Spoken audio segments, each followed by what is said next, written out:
Welcome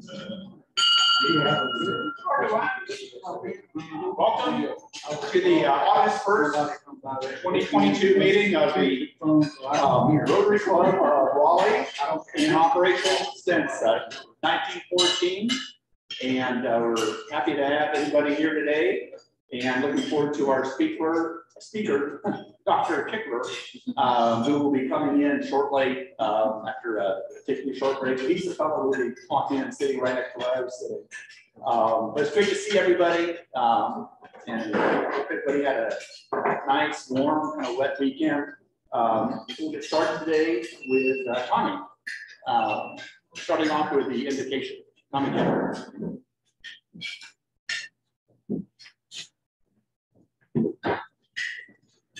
Thank you very much, Doc. Pleasure to be here with all of you guys today. Thank you for attending. Love to see some younger faces. Glad you're here. So if you guys please bow your heads, we'll start with an invocation. Today, we pray that we may receive your special blessing because we're committed to be a real service organization to help humankind. May each of us in our daily routine come to know the joy of caring and sharing with others that are not as fortunate as we are. May our motto that includes serving, caring, and sharing be for us a life of service, as well as more than just lip service. We ask all these things in your name. Amen. Amen. If you'd all please rise for the pledge.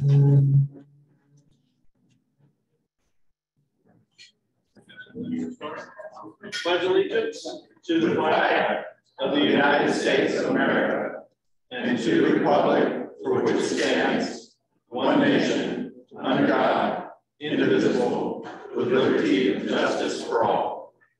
Oh, beautiful for spacious skies, for amber waves of grain, for purple mountains' majesty, of the fruited plain.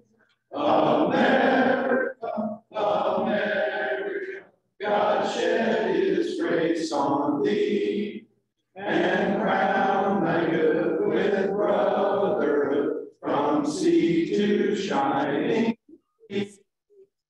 R-O-T-A-R-Y, that spells Rotary.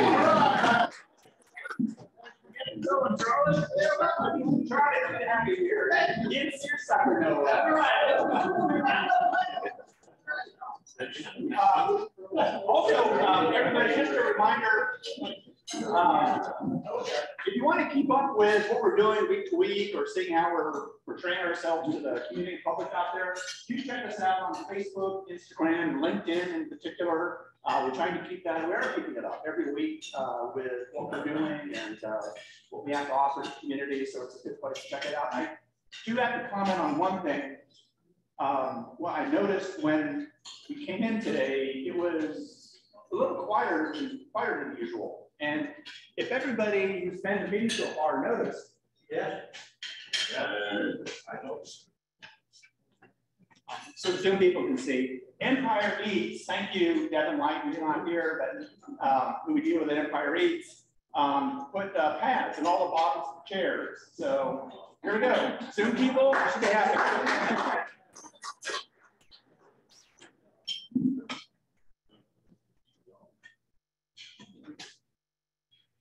So before we get going, we're fortunate to have a number of guests here today.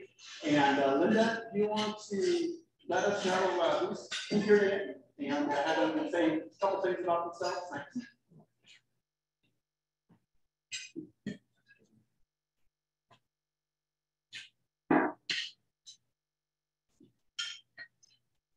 Happy Monday, everybody. I hope everybody is feeling cool and crisp once we're inside here. So we have several guests. Pete, would you like to stand up because you're closest and introduce your guest, please? My guest today is Tanya Bryant. She is the Business Development and Marketing Director at Fearless. We hired her away from Corning. She was there for 26 years and grew up in Western North Carolina.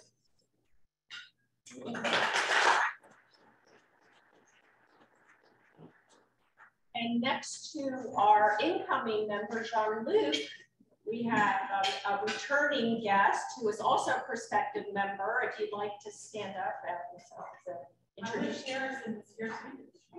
I'm Michelle Owens with Impact Staffing Groups and living Apex, country girl. Wonderful husband, so thank you for having me. Thank you. And we also have Jake Anthony, who is a friend of our guest who came last week. Isaac, if you'd like to stand up.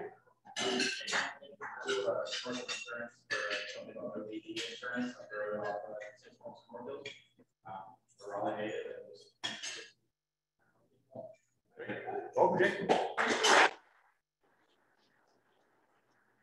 And our president-elect, Terry Suffer, has made it a family affair. Would you like to introduce your family?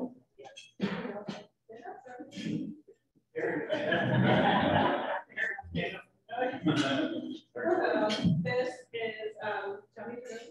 My son Johnny. You want to say where you go to school, what grade you're going to be in?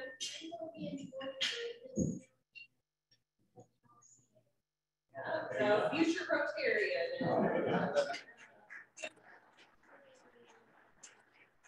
Most importantly, matriarch of our family, Jamie Larson. You want to say Jamie Larson related to these two over here? And Tennessee State University.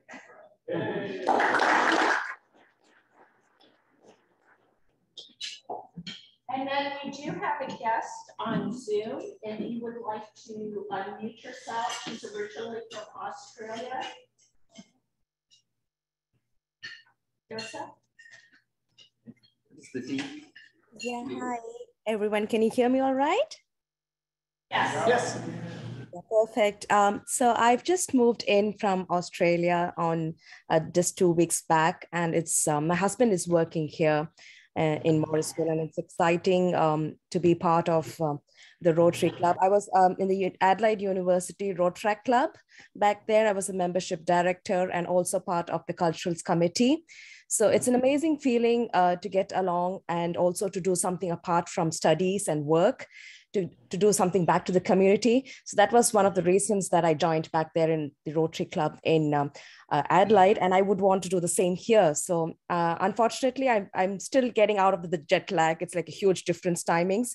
So I'm eagerly looking forward next week, hopefully, or the next 2 weeks, I'm eagerly looking forward to have and, to meet all of you all. Thank you. Thank you.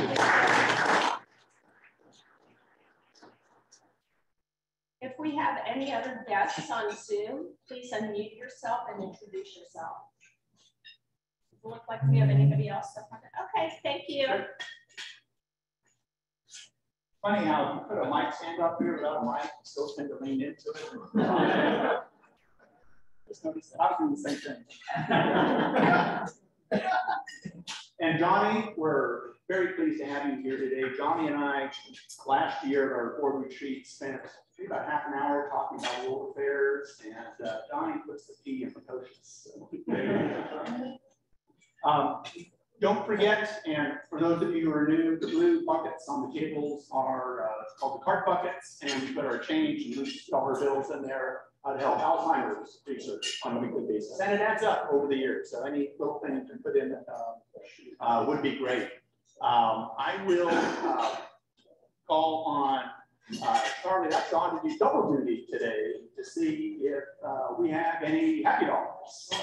Happy dollars. I see Patty right behind you. Yes. Hey, I know you Americans call it soccer, but it's actually football. And the women, the English women won, the European gentlemen. Very exciting. 2-1 to Germany. So $10 for the English women. Hey.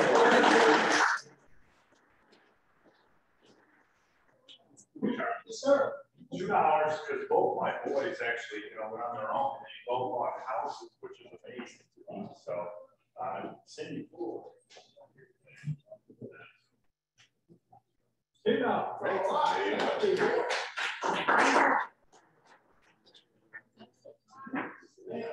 I'm gonna have to detail. Every 4 years. years, there's something called the World Equestrian Games that is every other year after the Olympics. So that starts this week, Raleigh's Equestrian Games. So $1 happy dollar for to be in Kearney, Denmark. So their live stream is very cool. World Equestrian Games. All right, very good. How about it? Right. Are we good? My stepdaughter made partner in the anesthesiologist group last week, so I no longer have to be in her mother has to buy meals. That's worth some money, dude. Somebody else to pay their cash gas. Sorry, Liz in the back. So on behalf of City of Raleigh, I just want to kick off and thank Rotary for partnering with us. We had a great experience on Saturday with that. So thank you, Kevin, for helping us. Looking to do it again. So.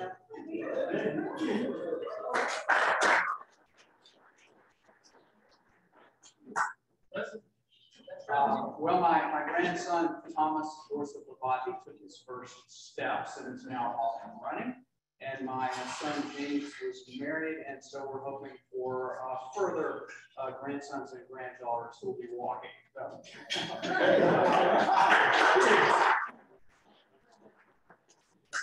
So my youngest, Philip Stevens, started his job with the government investments last week. And so at this point, I'm a person who is a proud owner of 2 children, both of whom have jobs, 401ks, and other medical benefits, and the whole bit. So.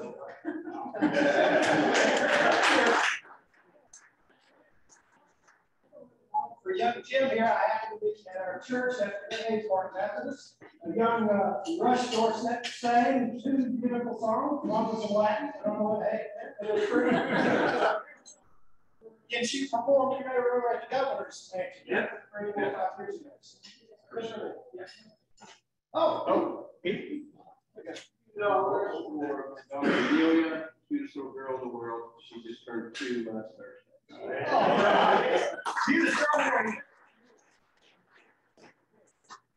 Very good, thank you, Charlie. And I should note, even though she's not technically a guest, one of our valued corporate members is City Club. And Liz, I'm sorry, I'm blanking on your last name, but what is your last name again? Miller, yeah. So Liz Miller is here today, and from week to week, we'll have different people from City Club coming to our meeting. So it's great that you can be here today. And as you'll find out later, we sent our Saturday with Liz out of the Habitat Project. She organized and brought the cold water and sandwiches, which was very appreciated. It's good to have you with us. Upcoming meetings. Oh, I'm sorry. You get on it's good. Oh, there we go. So here are our meetings through August. You've seen them before. The new one added is, and our guest on Zoom from Australia will be interested in this. It's one half of a couple from Australia who have made a new life in Raleigh, and they've actually created a successful business and blogging about their experiences. And they have an online newsletter called This is Raleigh, which I think you'll all find interesting. But next week will be Keith Fishburne from Special Olympics and one of his athlete guests will bring with him. We take a mid-August, mid-summer break. And then you'll hear a little bit about a new service project we have upcoming involving cleaning up the creek, but Joyce Gatney from the city, who's in charge of the Adopt a Stream program, which we have adopted a stream through, will be here to speak with us. And that brings us to the next, let's see, we'll get to that. That brings us to, back to Tawny. If we have a nosy neighbor installment for this week, we started last week. All right, today, guys, if you were here last week, you saw us do our first ever nosy neighbor with Richard Averett, and it seemed to go pretty well. And so we found another helpless victim, Mr. Bill Rohr, today. Just so that you guys know, we'll never get you on. I wasn't here last week, so what's this about? Yeah. He's trying to make us look bad. He's got a talent for it, I'll say that. So Bill's agreed to play Nosy Neighbor with us this week. We're asking just a couple of questions to get to know our longtime members better, so we know a little bit about you guys. So I gave Bill a set of questions. He picked two that he liked. I read them to him. And Tommy, can you do it up here so people on Zoom? Yeah, sure. Bill, come on up. Yeah. Give me some questions. Yeah. Just kidding. I'm about to give you some harder questions. We're gonna make your questions harder.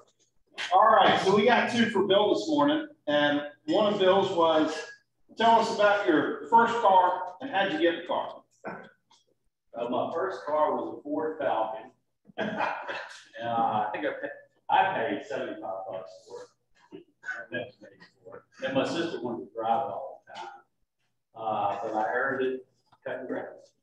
Good. So, and this was probably, well, we'll tell you my age. $75 and you didn't even have to finance it, right? All right, very good. So insurance back then. What year was the Falcon? It was like, I think 60. That's cool. All right. And then this is kind of the fun one. We give him a chip shot and then a harder one. The harder one was, tell us about the riskiest thing you ever did. Well, it wasn't risky at the time, but I know you've heard this story. I've told this story many times. But I was about 9 days in retirement. Me and my wife were dating outdoor people. We like to go hiking, especially out west. Last year, I went to 2 months. But we're in Glacier National Park. It was on this hike.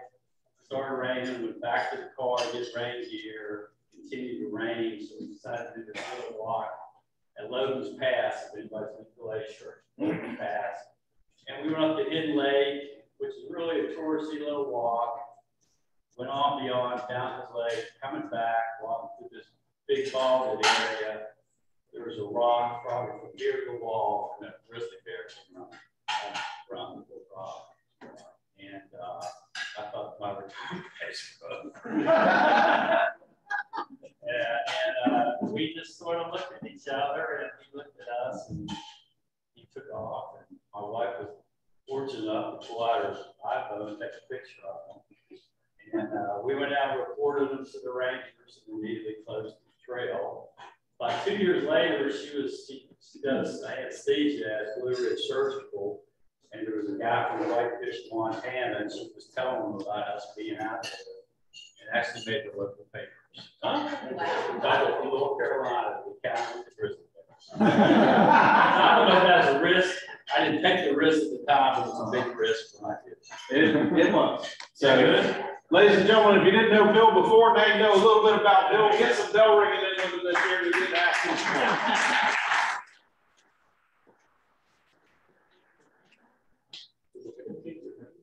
Okay, from Bears to Bulls, the district is putting on an event August 28th. If any of you want to go to a Bulls game and ask some children from your neighborhood, your own kids, from your church, wherever, to go with you, let Linda know by August 5th.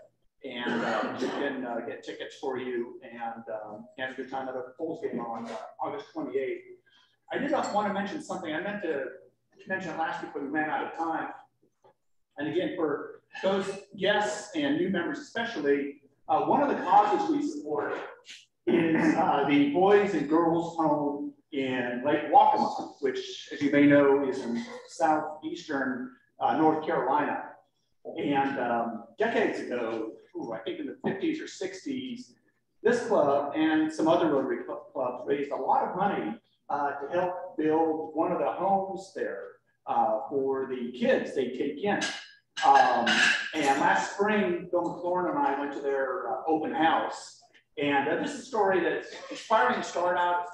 It's a little sad, but we raise money, we donate money from our foundation to them every year. So when you give money to our foundation, some of it will go, we bring the check to the open house. This is the plaque dedicated to the boys' home at the time by the North Carolina Rotarians in 1966. These kids have been dealt the worst hands you can imagine if they end up here, but they're given hope and a lot of love and care to become productive members of society. Here we are at the open house, Billsonville. I'm off to the right. Our district governor Nathan is there.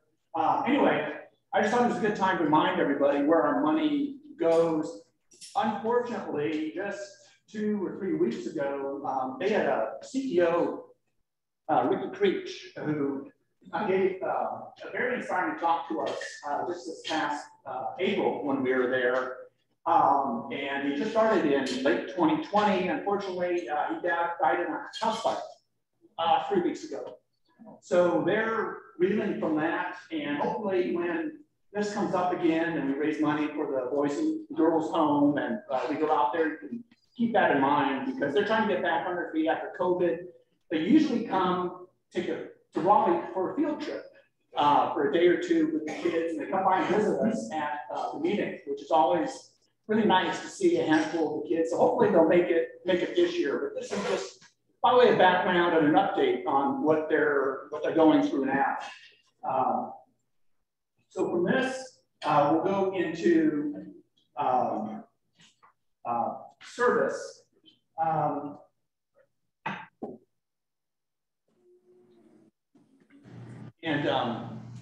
Richard Everett is on Zoom, I assume. Richard, just 1 second. Richard will give us, our service chair, will give us a report.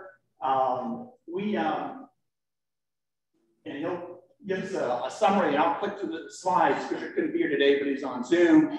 But we had a really good Saturday at Habitat for Humanity. I'm one of those guys who thinks happiness is a warm grill.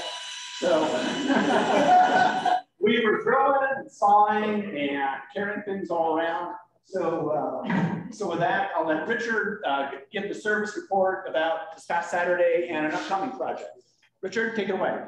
Yes, good afternoon. We can hear you. Okay, well, good afternoon, Rotarians and guests. Yes, Saturday we had our first service project, our first of 12 at the Habitat site where we building townhomes for home buyers.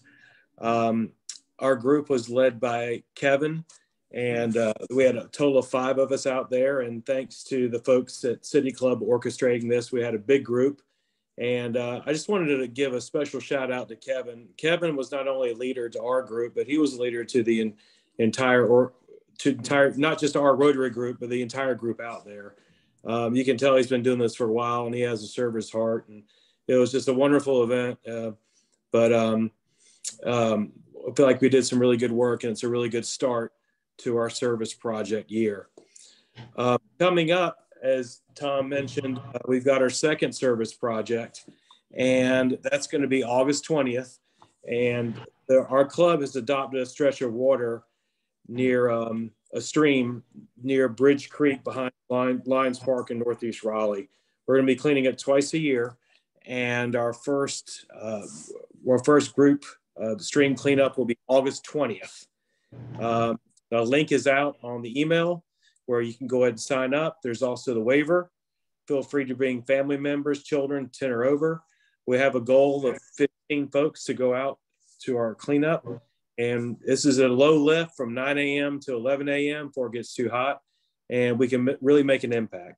So I hope to see many of you there. Again, you can go to the link on the weekly email. That'll be there every time until the 20th. So again, it's a good start to the year. Thanks for everyone who was there Saturday, and look forward to seeing many of you on the 20th. Thank you, Tom. Okay. Thank you, Richard.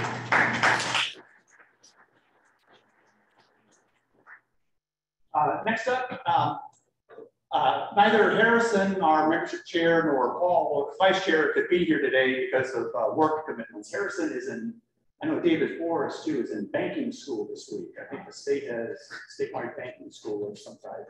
All the bankers have to go to.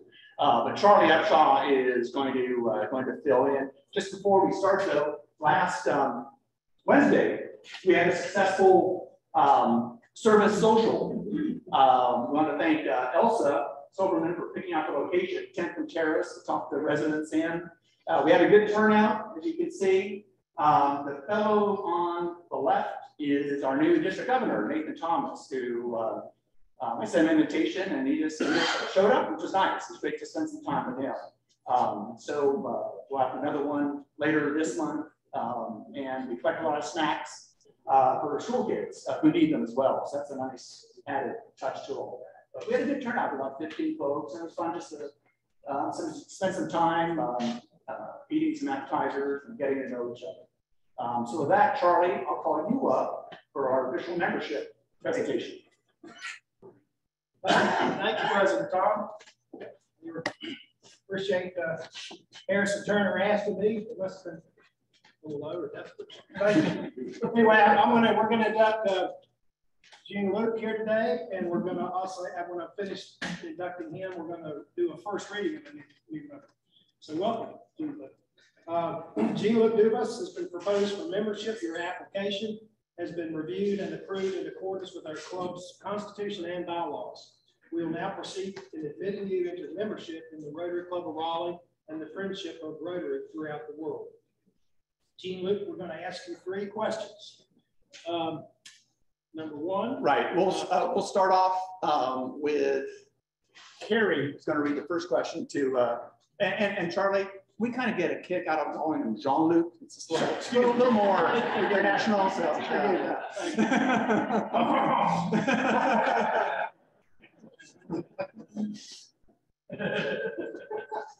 Jean-Luc, will you join us as we strive to live a life of service above self?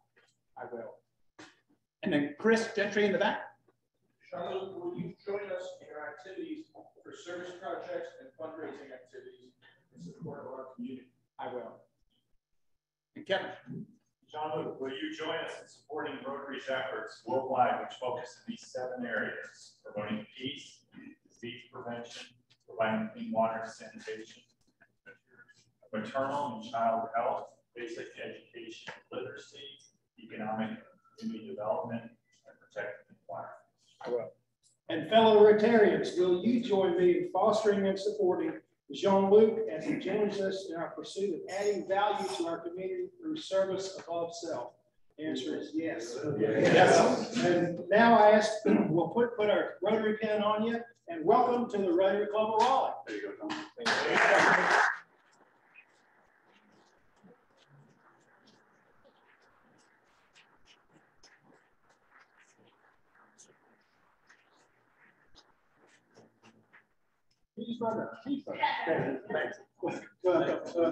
All right.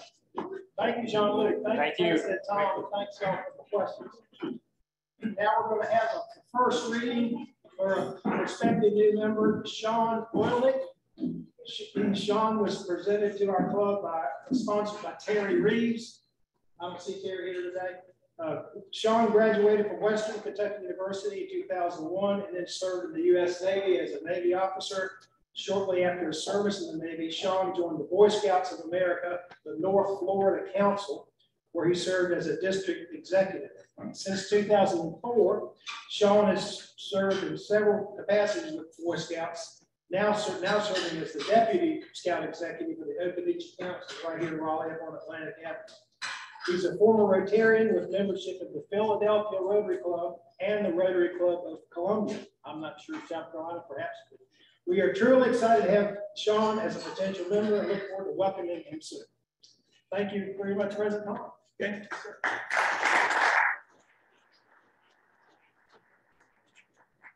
Thank you, Charlie and Sean. I on Zoom. Look forward to coming to the next meeting for your second meeting. Thank you. This week, Zilch and Zil Nunn have a birthday this coming week, and Zilch and Nil Nunn also have an anniversary this week. So it's one of those weeks. And unless anybody has anything else, we'll head into our speaker's presentation today.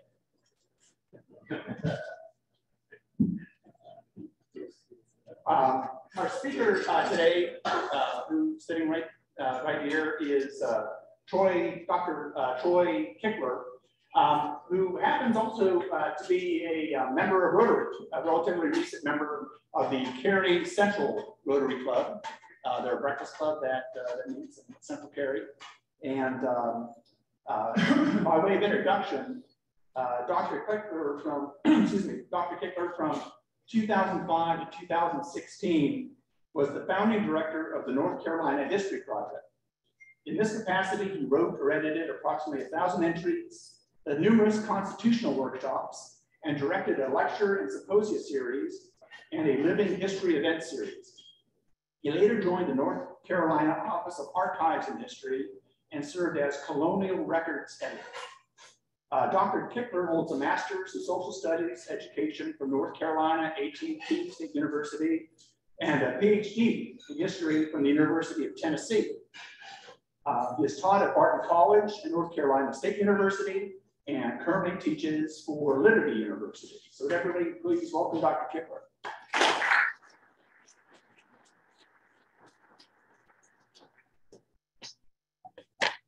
Thank you very much.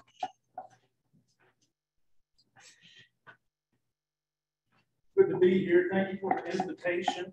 Hope everybody can hear me. Okay. Good.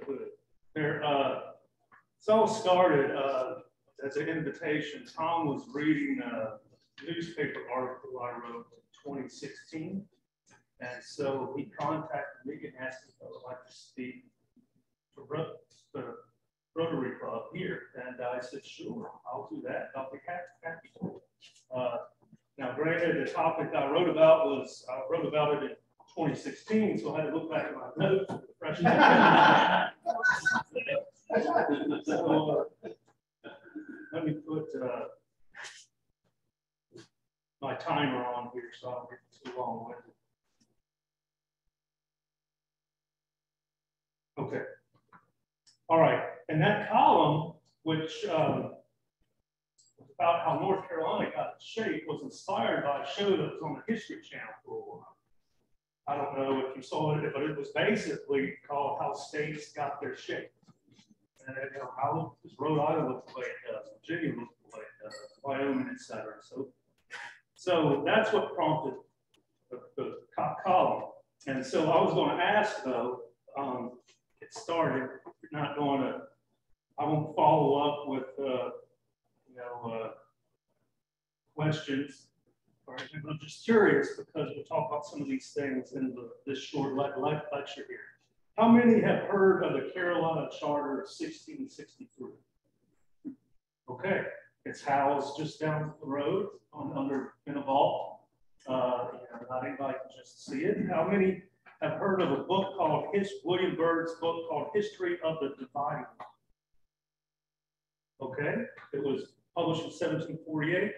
How many have heard of the State of Franklin? All right, the Walton War. Not talking about the Waltons like Good Night, John Bull or whatever that show was. A fellow named John Sevier. The namesake of Sevierville, Tennessee, first governor of Tennessee.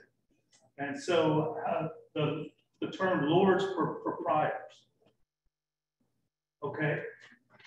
Carolina, which would be well, obviously North Carolina, South Carolina, was owned by 8 individuals at one time. And then 7 of the 8 sold their property back to the Crown, or the Crown paid them for it. And one was a holdout, and we'll talk about that later. Okay. So we know the boundaries of North Carolina today. You have the Atlantic Ocean. Well, this is pretty revolutionary war here, but you have the Atlantic Ocean. That's an obvious boundary.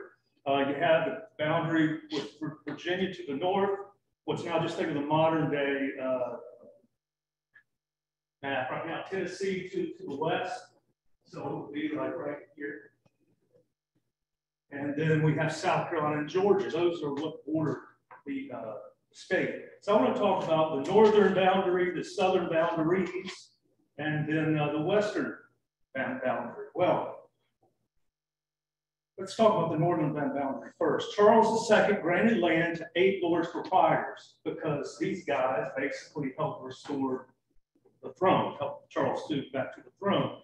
Some of these names might sound familiar: John Colleton, William Berkeley, George Carteret, Edward Hyde, George Monk, Anthony Ashley Cooper, and William Earl of Craven. Notice some of those Earl of Craven,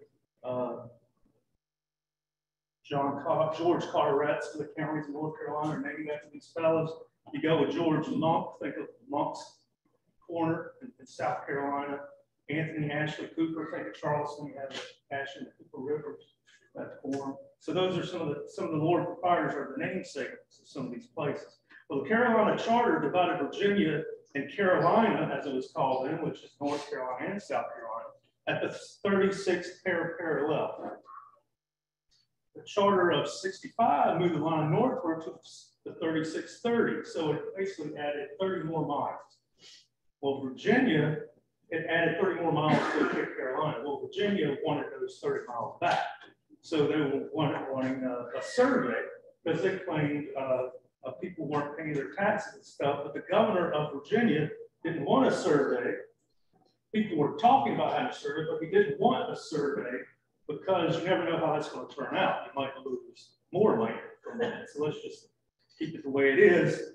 Long story short was the way he was thinking. Well, when the Lord proprietors, 7 of them, sold their rights, a survey was done by both provinces, and that was the 1728 survey. And the book, William Byrd's book, History of the Dividing Line, was basically a history of that survey and what were the results of it and so forth. And he basically concluded that there were some landowners that needed a survey because there were some landowners who were paying taxes to both provinces. So you can imagine they would be unhappy. There were some people in Virginia who preferred to live in Carolina, or what became North Carolina, because the government was weaker in North Carolina. They preferred that. But anyway, it was talk about the 1728 survey. And eventually, around 1749, 1750, people accepted the boundary as it exists today with Virginia and North Carolina. Now, the southern boundaries. That's one historian has said these boundary disputes were more, quote, more contentious and bitter, end quote, than all of the other boundaries. Well, separation of Carolina occurred in 1712. You get North Carolina and South Carolina in 1712. And as I mentioned before, the Lord's proprietors received cash from George II for their land. Again, there was one holdout we'll talk about, the Earl of Granville.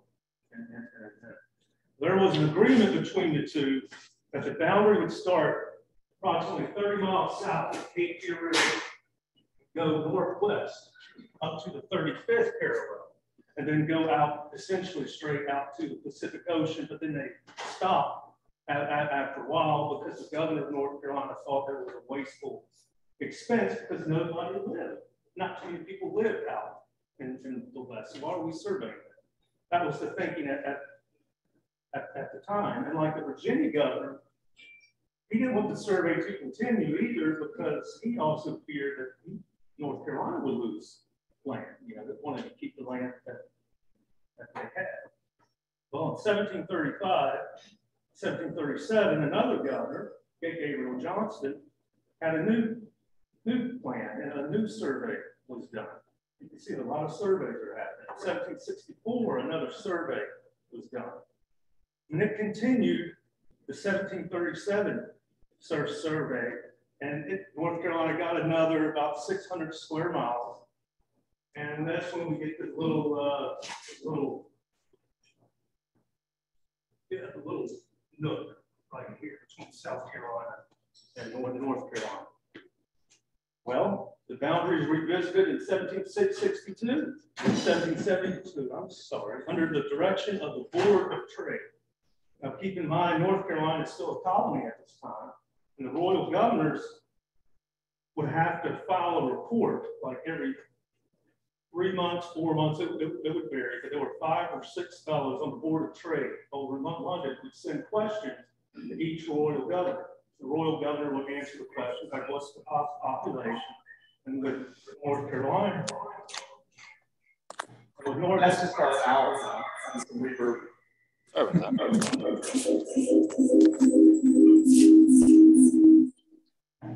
Okay, all right. So they would ask questions about what's your economy like, what's the trade like there, what's the situation with the American Indians, the various tribes, and then with North Carolina and South Carolina, they would always ask about the boundary dispute. What's the status of the boundary dispute? And then the South Carolina governor would reply. North Carolina governor would reply. And then the Board of Trade, of course, is weighing what both governors would say. Well, it was revisited in 1772, but you got to remember it was under the direction of the Board of Trade. So the Board of Trade is like a liaison, if you will, between the Crown and the royal governors. But they had a lot of authority as well. So they go back and forth with these surveys. I mentioned like, what, 5 of them right now? They go back and forth, North Carolina, South Carolina, with these surveys. They eventually accepted the results in 1772 survey, but the border between North Carolina and South Carolina was firmly established in 1850. That's when finally said, okay, we'll accept the boundary as what the survey said. Now, Georgia, western part of North Carolina that meets with Georgia, situation, as one historian has said, was more extreme. Well, it involved militia clashing with Georgians.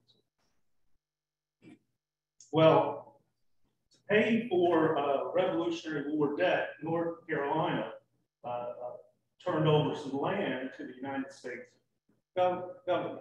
Like a lot of things, during the American Revolutionary War, you have one big bucket of money, but some states, colonies, states contributed more money than others in it. So the argument was after the Revolutionary War, it's like, hey, we not only paid for us, our state, we paid for that state too. They need to contribute and settle up. So North Carolina did this in part by draining over some land or ceding over some land. Georgia started granting land in what was called Walton County. That's where it gets named Walton. And it was north of that 35th parallel. You know where Hendersonville is? Transylvania County, Jackson, that's granting land up in there in the county of Walton. And it was named after George Walton, who was a signer, Georgia signer of the Declaration of Independence. Well, as you can imagine, there are some people who object to this. So you have citizens from each state that are clashing. It's an opportunity for outlaws and ne'er-do-wells, as my grandparents would say it, to take advantage of the absence of law in that area. So citizens clash, and you have what's called the Walton War of 1804. There were citizens, North Carolina citizens, who ended up in this state of Walton that Georgia started granting land, and they refused to pay taxes to Georgia. We're not going to do it because we don't live in Georgia. Well, Georgia was trying to impose its law on North Carolina citizens. And one North Carolina citizen named John Hafner was struck in the head with a rifle butt, and he was killed by a Georgia authority. Well, thus you get the North Carolina militia into Walton County. They arrested Governor James Turner, sent the militia in. They arrested some Walton County officials, put them in jail. They escaped jail, or had help escaping jail. Either way, they escaped jail. And then the matter just sort of petered out after that. And Walton County no longer existed after a famous surveyor named Andrew Ellicott surveyed the land.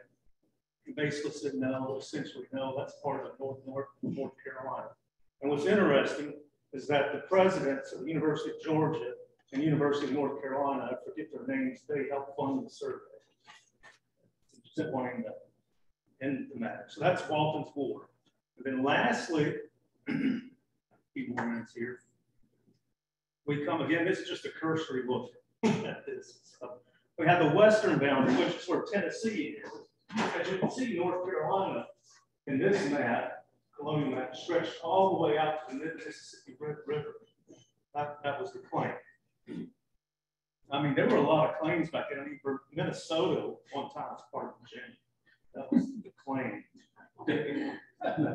And so, but I know one guy that he said teach at Liberty. He's from Minnesota, and he feels like people being a Virginian.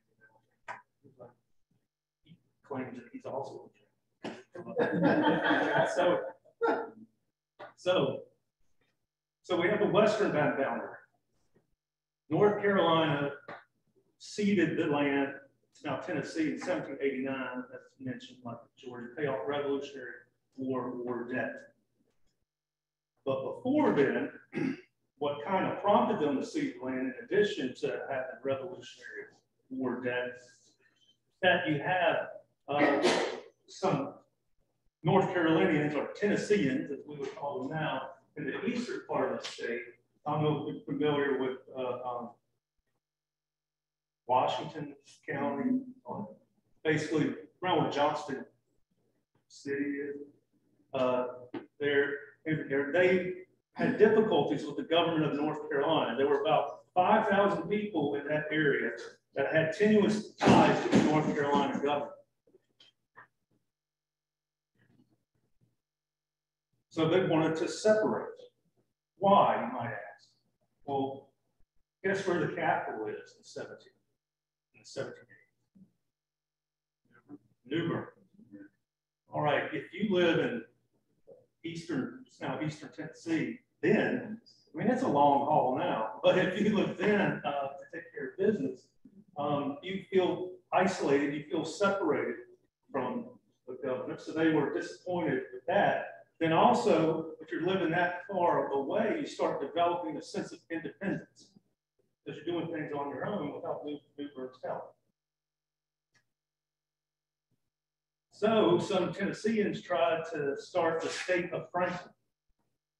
That was the name of it. And even in the state of Franklin, some people became upset with the state of Franklin and they started the state of Lesser Franklin.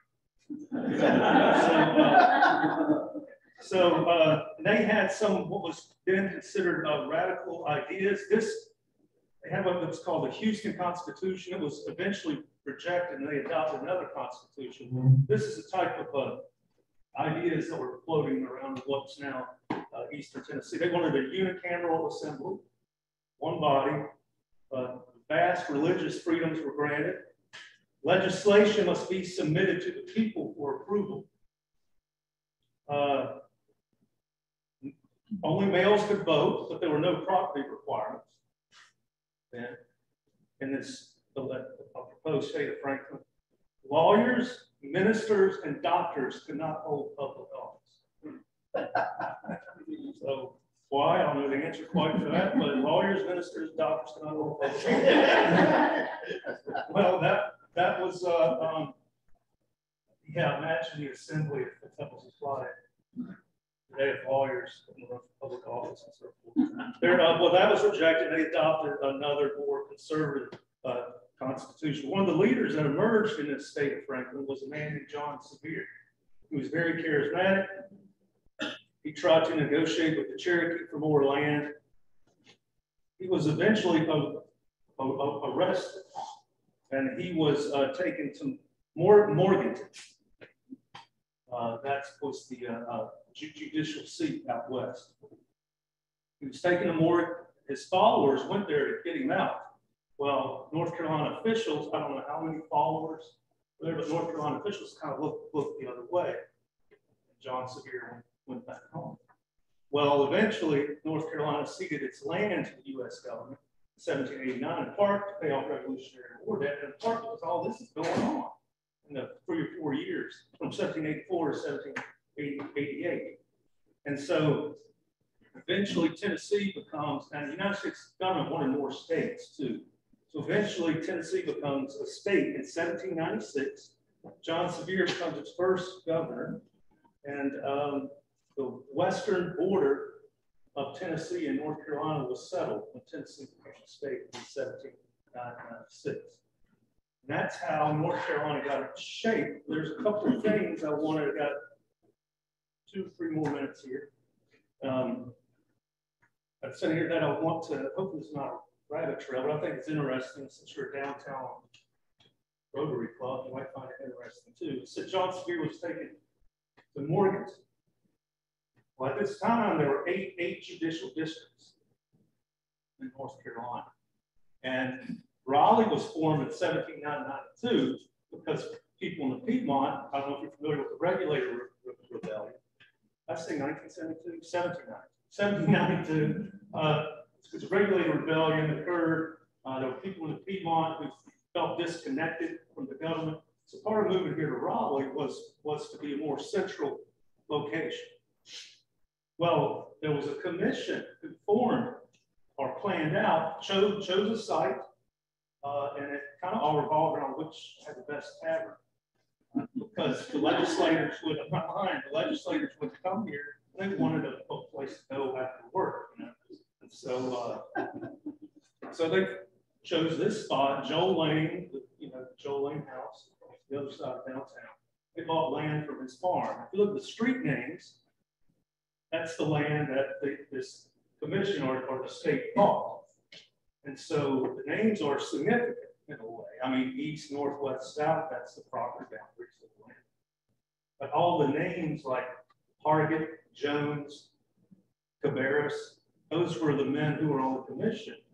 And all the other names like Wilmington, Hillsborough, Morgan, those were the judicial districts. They were named after each judicial district. And so I thought y'all might find that interesting. And then the other thing, as I mentioned about the Lord's proprietors, there are 7 sold their land back, 1 holdout, John Carteret, and his descendants, the Earl of Granville. So Granville County, so forth, is named after him, or his position. They didn't sell it back. Well, Revolutionary War happened. 1811, his descendants sued to get the land. And they're like, it's our property. We didn't sell it. Nobody paid us for it. So there, and then the Americans were claiming they had something article written in North Carolina Historical Review about this. It's like in the 1930s and 1940s, claiming like a revolutionary right to the land, something, so they're not going to get it back. Well, Granville's district, think of the upper part of North Carolina, from like Winston-Salem to Edenton, Elizabeth City. That was Earl of Granville's tract of land. And so think about that too. Like when the Moravians wanted land, they had to talk to the Earl of Granville's land agent, who was in Edenton. So they had to travel all the way to Edenton to visit to get land in Winston-Salem. So what I get back to my point is, his family sued. Since our personal property, North Carolinians are like, no, with Revolutionary War settled that. Anyway, that they hired, the family hired a man by the name of John Swain. Swain County is named after him. He becomes governor of North Carolina. Well, I might be garbling some of the facts here, but the court case never went anywhere.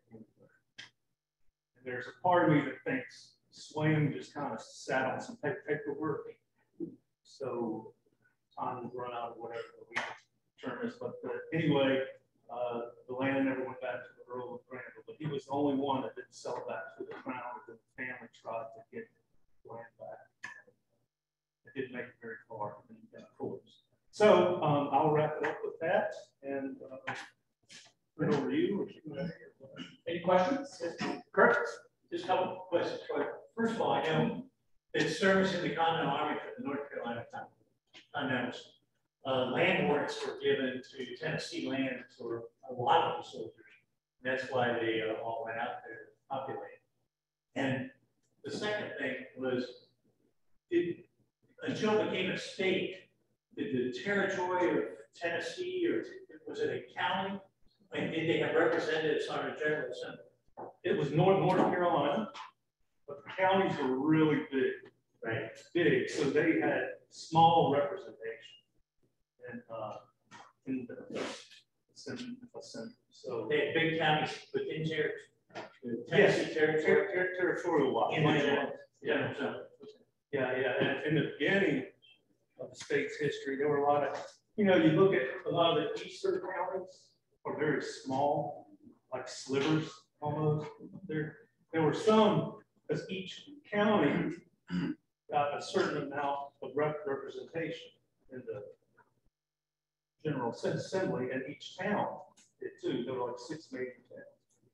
Well, you can imagine politics at times is a power game, and there were some eastern counties that didn't want newer counties to be formed, like in the Piedmont, because that means their representation. Well, they had the same representation, but they would lose power because the Piedmont would get more representation. So to answer your question, large counties, territorial wise, but small representation, and it was North Carolina. Eric? You may have already answered this, but if so, I missed it, and I apologize. It looks like from looking at this map here that Georgia ended up taking over northwestern South Carolina. Got any history on how that happened? Yeah.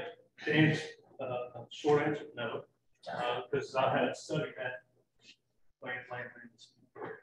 Yes. If you take a look at the North Carolina road map, you would think that a straight line would go from the Atlantic Ocean to Tennessee. But if you get in there right above Ahoskie, North Carolina, in the eastern part of the state, you'll see that straight line has got a little bounce of about what would amount to 4 or 5 miles. What's the story behind that? Why that's not a straight line right straight across from the Atlantic Ocean to Tennessee? Talking about Virginia, North the Virginia line between Virginia and North Carolina. Ahoskie, a little town down there. On Highway 17 going up there. There's a Ahoskie right off of that. I don't have a specific answer for you, but the only thing I can think of at the moment is they were negotiating back and forth, did different surveys and several surveys, and that might have been part of the negotiations where they wanted that rule. There was some story about a man just wouldn't sell his property or sign the thing. It's kind of an interesting little story, but I've forgotten it, but I thought. And didn't Matthew McConaughey negotiate a Franklin? State Jones. State Jones. Oh, okay. That's different. Okay. Oh, I got it. It's not related. I think it's funny, and I hope you do too. I was going out east to deliver a talk. Mania. Well, I was getting hungry on 64, so I stopped in Columbia, Tyrrell County, Highway 55 there, so I'm getting a burger. Well, I walked, it was winter, wearing my top coat, the manager there, like the top coat, so he comes over, we start talking, saying he'd been there in Columbia, which, Tyrrell County only has what, 4,500 people. He was like, you're an outdoorsman, there's a bunch to do up there. But he said he was just wanted to go back to the big city. Different lifestyle. So he kept getting said the big city like 2 or 3 times, or the city. So I'm like, are you from Raleigh, Wilmington, Charlotte? Guess who he's from?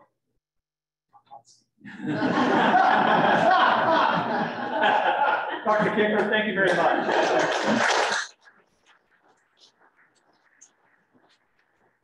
And we have a token of our appreciation for you. Don't take this to your own Rotary Club. You may not like it, but thank you as a guest speaker from us. Oh, okay. Thank you. You're very welcome. Okay. That's very good. Thank you again.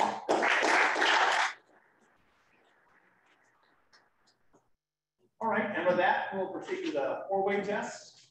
Rise, please.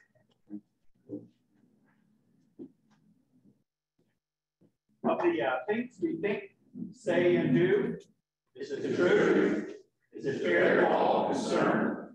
Will it build goodwill and better friendships? Will it be beneficial to all concerned? Thank you, everybody.